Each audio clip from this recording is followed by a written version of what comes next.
listening to the Retail Razor Show, where your expert hosts and their guests cut through the clutter in retail and retail tech to shape the future of retail. Hello and welcome to Season 3, Episode 11 of the Retail Razor Show. I'm your host, Ricardo Belmar. And I'm your co-host, Casey Golden. Welcome to Retail's favorite podcast for product junkies, commerce technologists, and everyone else in retail and retail tech alike. Okay, Casey, we are back with our third recording, live and in person at Groceryshop, and part of our This Week in Innovation podcast crossover series with special guest host Jeff Roster. So who are you and Jeff chatting with on this episode? This is a special treat. Not only did we get to talk about one of my favorite topics, retail media networks, but we got to do that with none other than Andrew Lipsman, principal analyst for retail and e-commerce at Insider Intelligence, who I really think is probably the best analyst expert in retail media today. And I think this is Andrew's third time on the show. I think I'm right about that. But this is probably the most fun we've had with this conversation, though. We have a bit of a bias, but this was a really great conversation, I have to say. And I can't help but laugh when you poke at Jeff. And he was so late to the retail media party. Yeah, I don't think I'm ever going to let that go with Jeff. It's too much fun. So you guys really covered a lot of ground in this discussion, starting with the Instacart IPO, which had just landed on day one at Groceryshop, right? Yeah, that's true. And that was a great way to kick off the discussion because I think Andrew has a really interesting take on the IPO that might not be what most people are expecting to hear in this discussion. Then you dive into what the market growth looks like overall for retail media networks. And one of my favorite parts, measurement. I mean, if you can't measure the performance of your ads, why are you going to spend money with RMNs? Exactly. And one of my favorite parts of the discussion is when we get into the new mediums that RMNs are expanding into, especially around connected TV and streaming TV. Plus, Andrew brings up a fascinating example with Amazon and how they're going to leverage Thursday night football, or in this case, I should say Black Friday football. Black Friday football. Yeah, I can't wait to see how that's going to impact Black Friday sales. We may just have to have another episode on Black Friday and Cyber Monday to check that out. Hint, hint. Yeah, now who's giving away too much about future episodes? So true. And so I love how Jeff really pushes the issue on how many retail media networks can actually succeed. At what point are there too many? It's a really great debate you guys get into defining what that formula needs to be for a successful RMN initiative. Yeah, and that becomes a great lead in to the wrap up for our discussion on what the whole future looks like for retail media. And we pack a lot into a little over 30 minutes of discussion. Well, before we get into that, what do you think about taking a short detour into something completely different and a bit more customer data centric? Okay, and now it's time to bring back a fan favorite segment on the show, Retail Razor Data Blades, where we talk real world numbers and slice through measurable consumer insights based on research at the point of sale. And bringing us that slicing and dicing of data is Georgina Nelson, CEO of TruRating. TruRating is helping retailers hear directly from validated shoppers daily and recently hit a major milestone of 500 million responses. Retailers using TruRating average 80% response rates on questions that are asked. This is made possible by asking a single rotating question directly on the POS pin pad, making it a seamless part of the customer checkout experience. TruRating also works with their retail partners to develop consumer insights reports by running questions on an industry topic or theme. These anonymous responses are linked to metrics such as basket size and repeat visits to produce industry-changing insights like the ones Georgina will be sharing with us today. Welcome, Georgina. Thank you. Thrilled to be here today. So today's Retail Razor Data Blades topic is all about how the perception of choice is essential during the checkout experience. Please do tell us more, Georgina. So, earlier this year, we asked over 14,000 customers across the US, UK, and Australia what their views were of self-checkout as they shopped across a variety of stores. And it was really interesting. Basically, appetite for self-checkout versus manned tills seem to really be affected and be impacted by what sector you're shopping in. So in the convenience sector, customers generally preferred self-checkout. Obviously, the convenience and the speed being king. But in apparel, where a consultative sale within a store associate is more likely, that fell to only 29% of customers saying they'd ever prefer self-checkout. And as speed was clearly key, it's interesting to look at the number of products which were in the basket. Ultimately, there seems to be a threshold of if there are more than 3 items in the basket, consumers will look for that manned till. And interestingly, in this stat, which I'm sure we can all sympathize with, 1 in 5 customers report facing challenges with the ease self-checkout. Oh, there's Ricardo. That's me. I'm that one. What we also found, which again I think is really interesting, is the option of whether there is a manned till or self-checkout is really key. When customers perceive that self-checkout is their only path, they end up spending 29% less. So basically, if you feel that you're being forced to use self-checkout, your shopping patterns actually change. And while that looks such a big number, when I think to my own experience, if I can see it's only self-checkout, I'll just leave buying that bottle of wine to when I walk past the offie later on. I cannot be bothered to, for the bell to ring, wait for a store associate who doesn't obviously believe that I am under 21. I mean, who would? And so I think retailers recognizing that investing in that choice is key to ensure that there is no dip in that average transaction spend. Well, as we were joking about, I think I can definitely attest to that because I immediately thought to one of my, I would say probably least favorite self-checkout experiences are at home improvement stores, which seems to be the trend now that they almost exclusively want you to use self-checkout and very rarely have anyone manning a checkout area unless it's for returns or some other customer service area. And I think that does factor in because I'll usually decide, well, if fine, that's okay because I'm only going to buy 1 or 2 things anyway. And so I'm only going to carry those 1 or 2 things. And no matter how awkward those items may be, which they often are at a home improvement store, I'll figure out how to get through the self-checkout and hopefully not cause all the alarms to go off and we'll have to wait for someone to come and fix it because it wouldn't scan the item. But yeah, that I would definitely feel as a consumer that I'm not likely to buy a lot of things knowing that I have to go through that self-checkout. Also, too, I think I use self-checkout when I'm only buying a couple things in general, period. Mm. So like it might also, who knows, like that could definitely skew the data at a home improvement. I'm not going to go through buy a whole bunch of lumber and a whole bunch of things and then go through self-checkout. I'm not lifting all that stuff. You just put it in your cart. Or heavier products, right? So there has to be a mix of both. I don't think that we can go 100% one way. It does change perception. I don't like the idea of it. So it just kind of like the brand's no longer relating to my DNA because they're now rolling something out that I don't believe in. But at the same time, being able to get this information from the customers, like essentially real time, I see that it would be much more beneficial to the decision makers on how they're making technology decisions, changes, rolling it out across more locations. I think it really is a critical point where retailers have to just ask questions to consumers.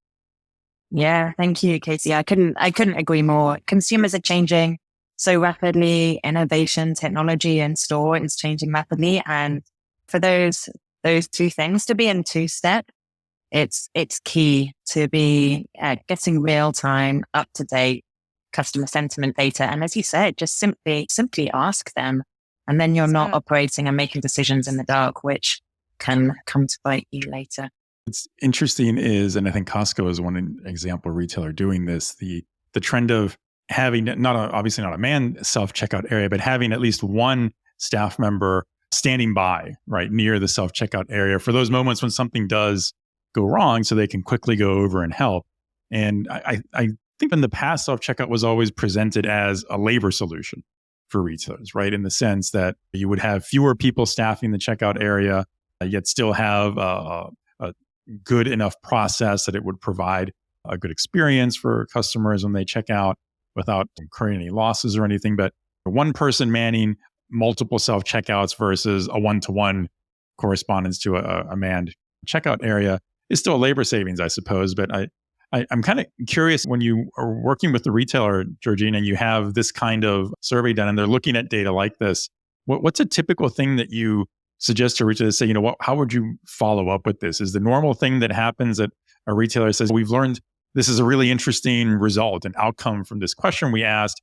Now I want to go and ask a different question and kind of correlate the two to see what kind of insight they can come up with? Or do you usually see something like this where it's a very discrete kind of question? They just want that answer, and then they're going to go off and take actions against that result. What do you find is the more common approach? Yeah, I think asking a raft of questions to be able to dig deep, but also just being able to look at all the contextual data which you have around that. So while on the face of it seems very simple, it's just a question. Because of our integration with the POS, we can see, while all anonymous, we can see the products which they bought. We can see how often they return and how much they spent. And so if you're looking at both of your examples of a home improvement store, actually being able to work with the retailer to say, it is in there when people are buying huge planks of wood, that's when they have the most poorest experience on the self-checkout. So maybe it's about the ease of that remote scanner or whatever it is, or really understanding that shopping basket mission and the profile of those consumers. And so you can take those insights, and whether that's different investments in technology or training, like you said, having an assisted checkout, but do they stand at the front and shepherd you to the self-checkout? Do they help you scan the first item?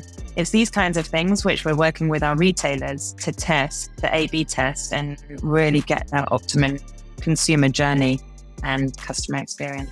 That makes a lot of sense. Well, that will do it for another edition of the Retail Razor Data Blades. Georgina, thank you so much for joining us. It's been an absolute pleasure. Thank you both. Wow, I really love the detail Georgina is able to get into on those customer insights. Checkout is so fundamental to the retail experience, but there's so many options on how to execute in a way that doesn't add to the friction of the experience.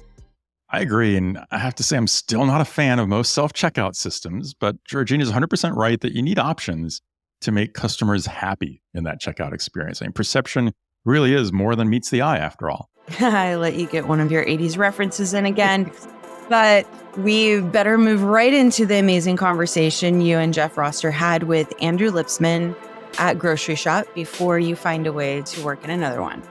I knew I could manage to get in at least one this time. Let's get to it.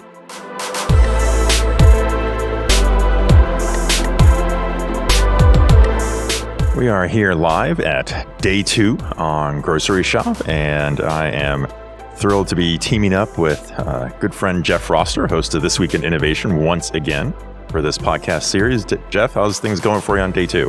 Fantastic, Ricardo. It was a great day yesterday. Some great booth folks here, and the parties last night, or the evening research opportunities last night were phenomenal.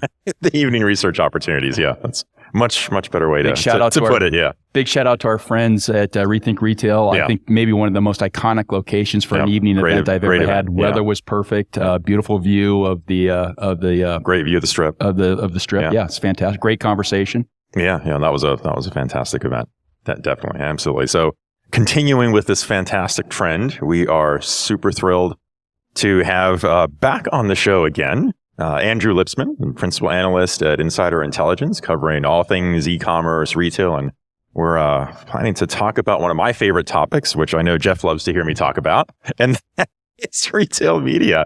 Andrew, it's great to have you back on the show. How are you? I'm doing great. Thanks, Ricardo. Thanks, Jeff. I think this is my third time on the show. I think so, right? Yeah. When do I get the smoking jacket? I know, that's right. Yeah, It must be five, maybe. Five. I don't know. Maybe I'm kind of lost track. It might have a Microsoft logo on it. Just FYI. Just get the hand-me-down swag. Or a backpack. Yeah, our budget's kind of low on swag on this show, so we'll see. So I guess one of the super interesting things this week that everybody is talking about is Instacart and their IPO and how they're looking a lot more like an advertising retail media play than any other kind of business, right? Yeah, well, so it's been interesting to have this scuttlebutt going on at the conference. The timing landed perfectly, right? Because you never really know exactly when that IPO is going to float. And the day one of the event, we kicked it off with the IPO, and it got, a pretty big pop, I think up 30-40% at some point, and then kind of settled into up, I want to say 13%, which I would say that's almost the perfect number that you want. Just enough of a pop that you're not leaving so much money on the table. Right. Instacart it's been very interesting to me because I feel like there has been a lot of negativity around it, a lot of negative headlines about growth slowing and all this stuff. And the data that I've been looking at for a long time, I've actually felt like Instacart's been executing really well. They are going to be an advertising business. I mean that in the sense that their valuation will be tied into advertising. Advertising is 30% of their revenue. And you know what? They're almost a victim of their pandemic success because they got this ridiculous, 300% spike during 2020 and 2021. Yeah. It was never going to be sustainable. At some point, you got to catch up with your growth. And so what I was really looking for is underneath that ridiculous growth trajectory and then plateauing, was there a was the foundation of their customer base solidifying? And you unpack the S1 and the answer is yes. So, they will, I think, return to growth, a more normal growth trajectory that they probably would have had, if the pandemic never happened. Hadn't been for the pandemic, yeah. So that's the foundation for the business. That's what enables the advertising opportunity. But the advertising opportunity has been executed very well on the search side of the business. They have a lot of advertiser density. And they have a lot of unrealized opportunities because they have yet to really move up the funnel. They just inked a partnership with Roku, which hasn't even materialized yet. That's the first time that they've really started to move into these upper funnel environments, and they have fantastic data to bring to bear. They also are aligning with the in-store digitization with their connected store initiative. So that's an interesting play. I think a lot of their future success depends on how well they execute. But to me, when I look at the strategy of the company and where they're pointed, I don't see a lot that's wrong. I actually think their CEO has the company pointed in a very good direction. So where do you see them going with the in-store play? Because I feel like the in-store side of, whenever we talk retail media is still, there's more talk about it. There's a lot of traditional media things, I guess I'll call it, that have been done in-store and grocery since, the dawn of time practically, right? But there's this new angle towards tying that into the digital side of things and moving in-store. How do you think Instacart's going to really do that strongly? Yeah, they're trying to provide the enterprise platform to help stores digitize. And some of the touch points, right? They acquired a smart cart company. So trying to have smart carts and, they'll introduce different forms of digital signage, but their strategy really is, I call it the Shopification of Instacart. They are executing a Shopify strategy for the mid and long tail of grocery retail. And it's a significant market. The media is focusing a lot on, the conflict with the major retailers and, this the tension that you might have between a Kroger, for example. And just expect that there will be a day where Instacart will have a very bad headline where some retailer pulls out. It's going to happen. Yeah. Okay. Sure. But if they're building the business the right way, which, a lot of good digital ad businesses have done is they have a very long tail. And if you have a very long tail, then you're resilient to losing that single big customer. It's no surprise, Fiji Simo, their CEO, she came from Facebook. Two things that I'm sure are burned into her memory are, one, on the eve of Facebook's IPO, GM pulled out. Right? That was terrible headlines. So she knows what the risk is of how that it didn't change the fundamentals of the business, but it didn't create great headlines. She also understands what happened with the Facebook advertiser boycott. You had a lot of the biggest advertisers leave for a period of time a couple of years ago. And guess what? Their business didn't miss a beat because they have so many advertisers and such a long tail. So I think that she is thinking along those lines of building the business for that opportunity. So when that inevitable headline of a retailer pulling out does happen, I don't think the business would miss a beat. Yeah. So you mentioned before, how they've executed this really well on the product search side. And as an Instacart user, I would definitely attest that works well. So, any category search at a product level that I do in Instacart, right, there's plenty of ad placement that comes up from brands I know, obviously, right? Mm-hmm. And I notice they do a good job of aligning it to my past purchase history. Yeah. So if there's a match, right, between an advertiser, my past purchase, I see those you typically get placed first, which I think makes sense that way to get good conversion for that. I've seen them, they're layering on, I guess, some AI to this as well, like to try to get to the point where if I don't know what category I'm searching with, I just know this is the meal we want to have, right? And I need to know, like, what do I have to buy for that? They're moving in that direction by leveraging AI and Gen AI features and things. So I see that happening on the consumer end user side of it in the app to really play. And I can see there's even more opportunity there than to get placements from brands into that. And I don't know if I'm the typical Instacart user or not, but I use them for multiple places for grocery shopping, including places that do their own grocery, like Walmart. When I do groceries from Walmart, I'm getting them through Instacart, not direct through the Walmart app. So I don't know if maybe I'm the exception on that one. I don't know. But I'm sure they've got great data on this that really makes this a strong play. Well, that's the thing, right? They're the multi-retailer solution. So they see across so much of the landscape. It's, the foundation of great retail media is having better data. And I would say, in a sense, you could argue they have the best data in this category, in a really diverse and vibrant category. So they do have a data advantage, I think, in many respects. And all the advertisers are there. So there's, it also ends up serving the advertisers well when you have a lot of advertiser density, because, you get to better pricing and all the sorts of things that happen when there's competition. Mm-hmm. So it's interesting. They've done really well with the business. It's I want to say 750 million already or thereabouts. Pretty considerable business, growing quickly, mostly on search. That's the thing, is like they really haven't scratched the surface very much on even some of the more upper funnel units on site. Mm-hmm. So just sticking to the core, they're doing well. But there's so much value to be tapped in search. And this is what I think can easily be looked past, which is that you got to get the search ad relevance right. Mm-hmm. And as you're saying, they do a good job with it, right? Amazon has done a phenomenal job. Yeah. And it's a big reason why Amazon is the behemoth in retail media. Instacart, they're executing well. It's a counter narrative, I know, because it's been very popular to it's been the in thing to dig on them. And it doesn't mean that there's not going to be stumbles, right? Every IPO, there's going to be stumbles. There always are. Yeah. And there are things that sound good right now in strategy that they may not execute well. So it doesn't mean that this is going to be an easy road for them. But I think there are a lot more positives than are currently being appreciated. Yeah.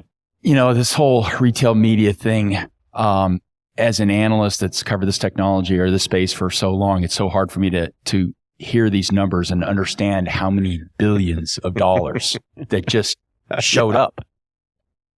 And if you look here at the show, there's four retail media booths, and there's probably, I don't know, how big is the vendor space? And it's got to be 50, 60, 70 vendors that are trying to, have just come online trying to gain some aspect of this. This is a whole new area that I'm not sure retailers really even begin to understand what to do with and how to use. It's a massive opportunity. So just to give it some context, $45 billion market in the US this year, on its way, mostly Amazon right now. Yeah. but the future is not going to be as Amazon dominant.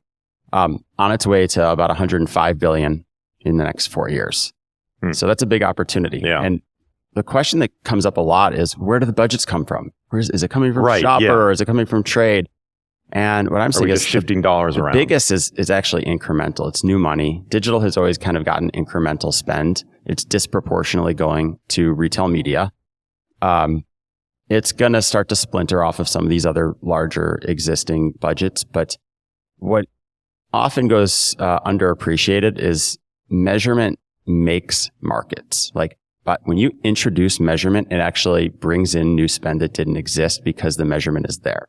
So the example that I like to go back to from history in this space is the advent of scanner data in the 80s and early 90s. Mm-hmm. What happened back then was, trade spend was a relatively small portion of overall CPG marketing spend.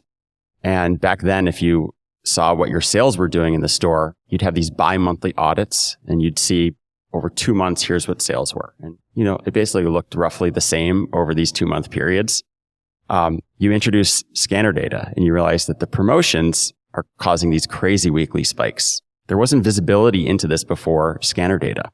What happens over the next several years? $40 billion of new marketing spend comes into CPG just to go against this opportunity because it's like, wait, this is what happens when I put promotions money into CPG. Sales spike. Boom. New marketing pools of spend were created. So I think a lot of that is going to happen in retail media. Yeah. And so it's not this zero sum game. We're growing the pie here. Yeah, it's not right. We're not all, and I always think of, whenever a lot of people will be quick to say, oh, but it's majority Amazon that's getting the money right now. So where's the growth for everyone else? And I kind of feel like it's the same point. It's that, well, it's not like there's this fixed amount of market share that's trying to be captured here. And okay, Amazon has, blowout proportion of that. Doesn't mean they're all competing with Amazon for those dollars. They're actually trying to grow the overall market for that spend. And I guess that's a great point about the measurement. So I know one of the things, like this time, I guess maybe last year when we last talked about this, right? One of the big questions that brands had is every retailer is going to measure this differently. How do I know and figure out, how can I compare that, my dollar with Kroger goes this far, but if I spend it with, a different grocer, like, how do I compare this? Where was the standardization that lets me as a brand measure everything like I'm used to in other mediums? But I think that's changing, right? It's evolving, and credit to the IAB, which, to bring all the different players to the table and have their counsel on measurement. It's a cat herding exercise. And I've heard this one described as the most efficient cat herding exercise I've ever seen. Right? It's a pretty nice compliment. Yeah. And I think retailers, they've aligned around some of these standards. And so we are going to see that standardization across RMNs. I also think there's a bigger role for third-party measurement to play. So as an RMN, just like with publishers, like, put your best foot forward. You provide the bespoke metrics that you want, that you think articulate the value of your platform so that brands can make investments that make sense within your platform. By all means, do that. And live in a world in which there is standardized third-party measurement that works across the whole ecosystem so that any brand can look at that performance and cross-compare. And if you enable that, brands have a lot more confidence to invest, and then they figure out how to allocate across the networks. Yeah, that makes sense. So we've talked before about how, in-store was that next great area to expand RMNs into, and how each media network is going to grow that. But I guess there's, interesting things, I think, even beyond that I've seen that I'd love to get your thoughts on. Like, so before we start recording, you mentioned things like on coming back around to Amazon, right? So now they're working in, there's a new play around Thursday Night Football. Yeah. With that, how do you see those kinds of things factoring in?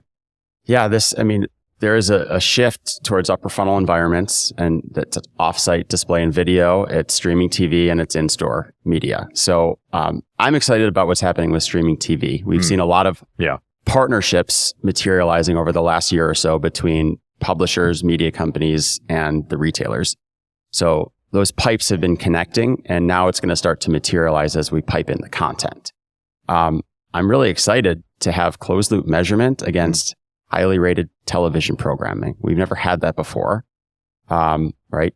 NFL Thursday Night Football on Amazon was a thing last year, but they basically ran it like traditional TV. This year, they're allowing segmented targeting and closed loop measurement. it's a game changer. Yeah. It's an absolute game changer, and it's a sign of things to come. And then I'm also really, really interested in Amazon has a Black Friday football game. So it is like a shot across the bow to brick and mortar retail. Yeah. Like, hey, Amazon 100%. here. Yeah. Stay on your couch and shop on your phone for things from Amazon rather than going into brick and mortar. So who are the advertisers that are going to advertise it, right? Yeah. It's like you would think this would be Walmart, Target, and Best Buy ads. I don't think that's going to happen. Right. If I had to guess, I think it's Amazon has been trying to be more hospitable to, I would say, the large direct-to-consumer or established brands. Mm-hmm. Peloton is selling through Amazon, and they're a major marketer. Yeah. Gap, companies like that. I think that is the brands that you're likely to see advertising on that program. But I don't know, and I can't wait to find out who it is. Yeah, that's really going to be curious. Who wants to pull the trigger on that and advertise? And thinking about who's my audience then, right? Who's not going to go to stores, but they're going to stay and watch football. What am I going to advertise? Or they're coming back from stores. I mean, you and I. Right. You and I used go in the to do morning. that Black Friday exercise at 4 a.m. That's right. Yeah, in the old days. Right. Everybody who lined up at 6 a.m. to get the in-store deal comes back for afternoon football, and now they can buy online. So I guess maybe that makes me think: is it as much a shot against brick and mortar Black Friday retail as much as it is pulling some potential, weekend and Cyber Monday online shopping forward to Friday? It's all of these things. So there's this like undercurrent of a battle between Amazon and Walmart the last couple of years. It's kind of fun to watch.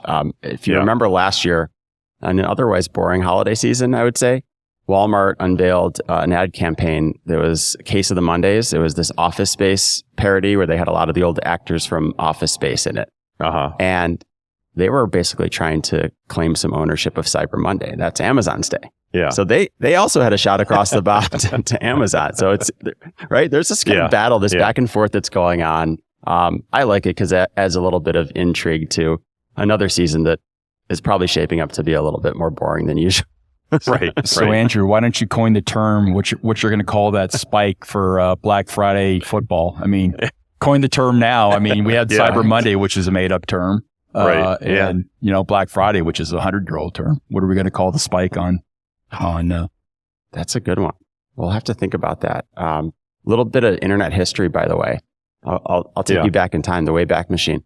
I started my career in e-commerce measurement on November 21st, 2005, when I joined ComScore, did early e-commerce measurement. Mm-hmm. It was the day that shop.org coined the term Cyber Monday. Yep. So I walked into my first day, phones ringing off the hook with people asking about Cyber Monday because we were providing the measurement. Here's a little unknown history that sits behind this, which is that before me, some folks at ComScore were watching the daily numbers come in, and they noticed this phenomenon back in like 2001 or 2002 of this Monday spike after the weekend. And there's actually an article that from the AP that talks about this phenomenon, 2002, 3 years before it was coined. And they, at the time, were calling it Black Monday. Which would never work because it was Black Friday. But anyway, so this phenomenon was discovered years prior to the event being created. And the lesson there is name it and claim it. Name it fast. Coin the term and own it. Yeah. It makes me laugh though every time I hear, knowing the history, and I've known the history for a while. It just makes me laugh every time I see that. It's just classic analyst sort of, name it and get a term out there. Right. Interesting. See if it sticks. Do you know who's playing Black Friday? No, I should have looked. Somebody asked me this earlier. I said, I don't even know. Yeah. I'm too focused on the ads that I didn't even think about the teams. Well, it's like when people watch the Super Bowl just for the ads, right? Hey, listen, there was a lot of us on Twitter that, I was actually watching the game, but I literally that first year I had my whole set up because, a bunch of our friends were all tweeting back and forth and we were in this crazy, Twitter storm or X storm. Well, at the time it was a Twitter storm. Yeah. Those are the days. Yeah. So, Andrew, do you expect that, you mentioned before, like the pipes were being built and the connections made with the streaming platforms and all the connected TV platforms. Do you expect that's going to have a factor to play this holiday season? the content? You know what? It will probably happen in bits and pieces. Usually, I'd say we're probably more still in the experimental phase. So some things will start to materialize, but you'll have to work out the kinks and get some reps in from the brands and understand the data that comes back and how to optimize and invest against it and open up budgets. Like there's going to be a process here. So to me, this is more of a 2024 sort of thing, but certainly watch out for more incarnations of this. Kroger and Roku, I think that's a partnership that have kind of been at it the longest. So I think that's the one that's probably a bit ahead of the curve. And then Amazon, because they kind of own the whole stack here, will be doing it. And then the rest are kind of in the process of figuring it out. Oh, that makes sense. So, that kind of takes us out through this holiday season into next year. So each year, I think it feels like there's always this question of what's going to be the explosive factor with retail media. So I want to say a year ago, the big conversation was, how many retail media networks can there be, right? If every retailer creates one, at what point is it too many that just isn't sustainable? And then I don't know that I've heard, though, a lot of as much media noise as there was around every time someone announced a new media network. I haven't heard any announcements of people saying, well, we're shutting that down. It didn't really produce anything. I still hear, Jeff, we were having that conversation last night with one retailer just thinking, well, we don't know if we should start a retail media network. To figure out how we could do that. Completely make that anonymous. But yeah, we had a fascinating conversation last night. Major player, retailer, where's the value in, should I create this? And, I was in that conversation before Ricardo showed up, and I scratched every inch of retail media knowledge, which was about that much. But I mean, the point was an interesting question is, does every retailer, or at least every major retailer, tier 1, high tier 2, need to have a retail media network? And how do they, if they don't have it, what do they do, and how do they justify it? And how is it worth the cost? And all those sort of questions. Maybe do they have a right to win? And I would say I can easily get to 20 and probably closer to 30 players where I'm like, it'll be a nice business for them. They're not all going to be gangbusters, but there will be good businesses. Who should not play? Well, who's the one who fell out of the market already? It was Gap. But there's a reason why.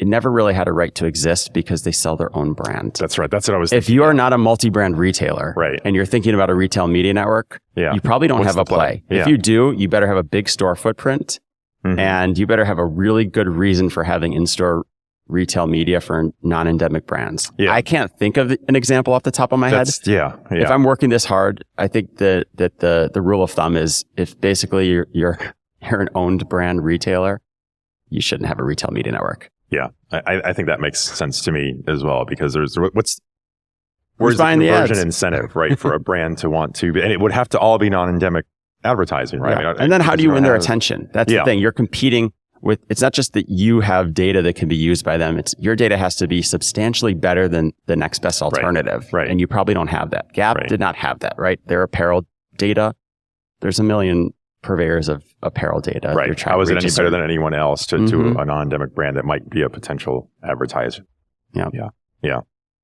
So the top 100 retailers are $1 trillion in revenue. So of those 100, really you're thinking 30 of those 100? Well, I think 30 of them will build really strong retail media networks. And I think that you then probably have another 30 or 40 that I would say end up being something workable. Something that may be a worthwhile effort that adds a little bit to the top line. It's not going to transform their business, but 30 or 40, I think, will have a meaningful impact on their businesses. Less on the top line than the bottom line. And what about the high tier 2s? High tier 2s have a great opportunity. Right now is their time to shine, because they're just starting to take advantage of the next wave of opportunities in terms of upper funnel advertising and in-store. I mean, in-store is so nascent, and the tier 2s are the ones who have these huge brick and mortar footprints. So of a tier 2 retailer that hits all the criteria that you talked about, how small of a retailer by revenue do you think has a play in a retail media network? Oh, I don't know what the number is off the top of my head, but I would think it depends on what your play is. Do you have enough search traffic that you can get enough advertisers and take that low-hanging fruit, So you'd have to, and if not, how big is your store footprint? And I think, you probably have to have, let's say, at least a few hundred stores. So you're talking 500 million, maybe 750 million. Probably somewhere in that range, yeah. Well, you're adding at least another couple, 300 or 400 retailers that would fit that criteria. Well, they would fit that revenue criteria. The revenue criteria, but they still have to be like, you cut out probably half of them. So let's talk about like regional grocers as an example, right? They have some store footprints. They're seeing a lot of sales within their stores. They're not going to be able to sort of be their own retail media network in terms of a walled garden. But what they can do is be part of an aggregation play, right? So they can introduce in-store signage, and they can, basically have the buys be executed through a network player and take advantage of their cut of that ad revenue. I think that's a totally viable play that's really found money for those retailers. So that one I find interesting because that one in and of itself is not necessarily a new thing. There have been aggregated networks like that since the beginning of digital signage that fall in that model. I even remember like Walmart was part of one way back when, and there were other places like that. I don't know that any of them are still around, but I guess the key difference is, when they started, we didn't phrase that, term this retail media, right? It was just a digital signage network, and it was seen as a content play. Versus now saying it's retail media, it's an advertising play.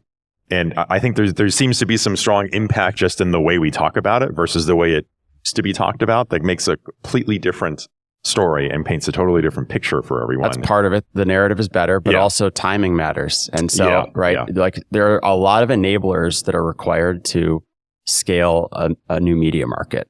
I would say from the earlier incarnations of it, almost none of those enablers existed. It was just straight up too clunky, too much friction. And if the dollars weren't there and there wasn't attention and brands looking to invest against these opportunities, then it didn't pencil out. Right. Just in the same way that, Webvan didn't pencil out in the early days of the internet. But you know what? Now grocery delivery does pencil out. Right. Sometimes you need time and you need to layer a new revenue. Well, and there's even things like in those early signage days where there was no e-commerce factor that was driving search. To build on, right? That really didn't exist. There wasn't enough volume there to make it worthwhile for anybody at the time. So you only had that in-store digital screen component, and the costs. You're right. The costs were much higher. That's right. At the time. So that was the thing. CapEx is huge, and there are so many technologies that are happening now that are going to underpin a lot of the needs of the market that went from being like huge CapEx to almost overnight like, oh, you can do that at almost no CapEx. I mean, big game changers on a lot of the underlying technology. So the economics of the whole industry are changing. In the in-store piece, do you see electronic shelf tags as a medium for this, as one of those enablers? 100%. I'd like to see more of it. I'm excited about it. I think one, just as part of digitization of the store, I think it's more efficient to have price tags change in an automated fashion rather than having somebody to manually do that. But then also I think about the shelf edge and the ability to introduce, color schemes into the aisle, right? If I'm walking down the beverage aisle and I'm Pepsi, do I want to have that blue strip that says Pepsi across the aisle and freeze out Coca-Cola or vice versa? Right. I mean, think about that. That starts to become a pretty interesting play. Those would have to be new electronic shelf labels, though, to take advantage, not the current. Well, and you can have the shelf labels that are sort of the standalone labels, but you also have shelf edge, which would just be that thin strip. And maybe those two things can come together. Right? You may be able to have a version of it that can toggle back and forth between sort of the branding and then the pricing. I don't know what exactly looks like, but I think there's a lot of potential there. Yeah, I agree. That makes sense. What do you think, Jeff? Oh man, well, you beat me down on the subject for sure. I mean, we made you a believer. We go back to our Clubhouse days, and when you threw that term out, and I went, "What? Okay, well, let me write that down. Do some quick research. But no, it's. Just flashing back to that conversation last night. I really wish we would have had this conversation last night because I would have sounded a heck of a lot smarter for sure. Because I would have rattled off those 4 points, which this particular retailer would have hit every one of them. And that would have been a whole different, fundamentally whole different conversation. Matter of fact, we need to send this conversation to that retailer. And that's right. Say, hey, we answered your question. So no, it's interesting. So the numbers are just amazing. And you start thinking, just think about all the technology you just talked about and all the agencies and all this. I mean, it's a whole ecosystem that literally probably didn't exist, 8, 9, 10 years ago, and that is just going to explode. And yet again, retailers that fit that criteria that don't do something here, And it's not just a fad. I'm amazed at how often I'm still asked if is the hype cycle over? Is the hype cycle is never over as a Gartner analyst. In peak of inflated expectations, trough of disillusionment is not a bad thing. It's the adolescence of a technology. So the goal is to get through the high peak of inflated expectations, down the trough of disillusionment, up to the plateau. And this is the reality moment, right? It's like there's huge opportunities in front of us, but there's a lot more friction to get there, to realize the opportunity. So it's kind of more interesting in that way. But no, there's something real here, and it is because it is built on a foundation of better data. Well, it's the better data, and it's closed loop measurement. And closed loop measurement, at the end of the day, that's what drives ad markets, or digital ad markets at least. Where do you think the understanding of the conversation we just had with the majority of retailers that would qualify for retail media networks that don't have one? I mean, if we played this conversation with this, go, yes, I understand every point you just made. No, I think there's a lot of lack of understanding because these are retailers. And I think a big part of what I've learned that I've had to play, and also there are people, the retail media champions within their organizations, the role they have to play is translator. How do you translate between the worlds of retail and media? Yeah. That was last night. That's exactly the conversation we were having. It comes up constantly. Yeah. And that's the thing, is you have to understand how these worlds work together. And retailers, I just wrote an article where I said basically retailers need to stop acting, or retail media networks need to stop acting like retailers and start acting like media companies. Yeah. It's not just about driving traffic and sales in your own store. It's about serving the brand. And some of those sales will occur outside of your four walls, and you need to be okay with that.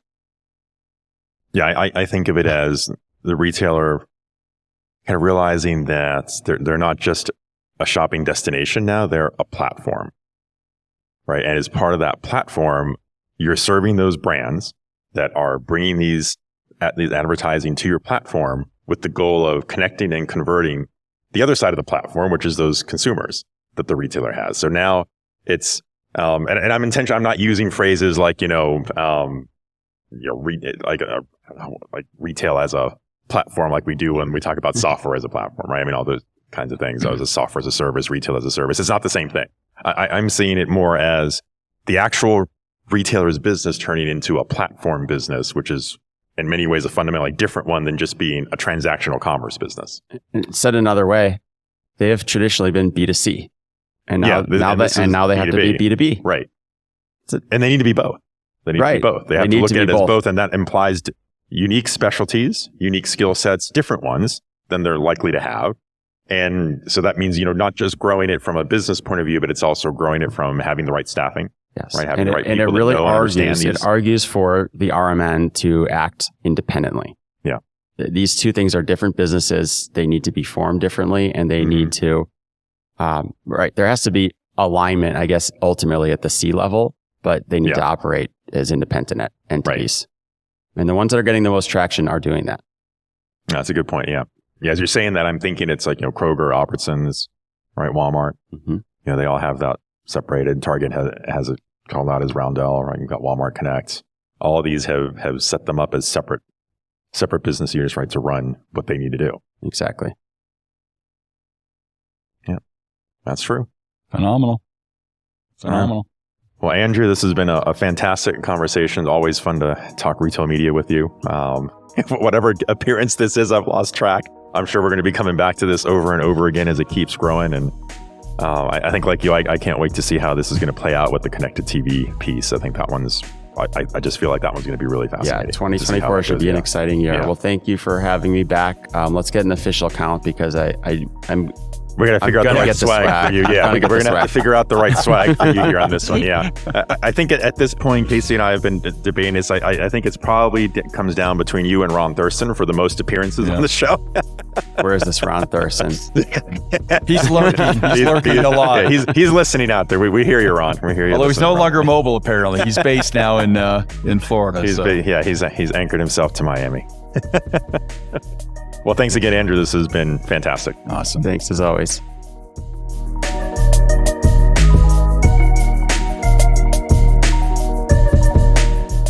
If you enjoyed our show, please consider giving us a 5-star rating and review on Apple Podcasts.